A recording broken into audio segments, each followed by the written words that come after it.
Alzheimer's. So another topic that can come up when teams find the RNA of a virus in a sample from a person with long-term symptoms is sometimes the findings are dismissed as not mattering much because it might be inert RNA.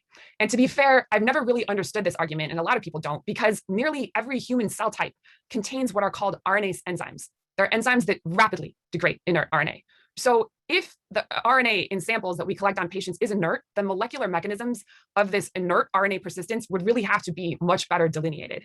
And I think we can learn a valuable lesson on inert versus viable RNA from the post-Ebola syndrome community. So for a number of years now, we've known that, same pattern that I described before.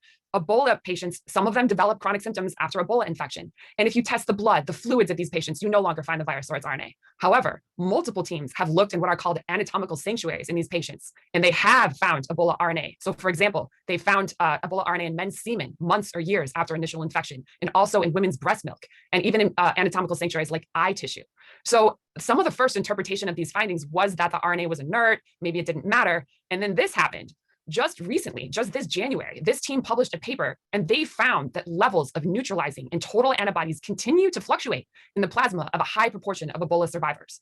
And the team contends that this periodic antibody resurgence might follow periods of low-grade Ebola virus replication in tissues that are shielded from a full-blown immune response. And so that really started to get people thinking that there might be viable virus in these patients. And then this happened.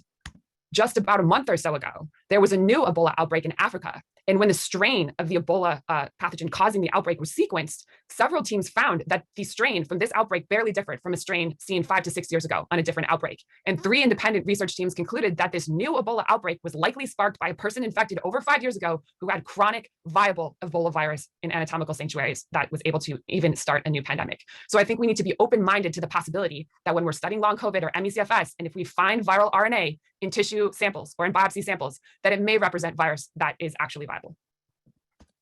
So another trend that Mike and I talk about in our long COVID paper is that under conditions of COVID-19,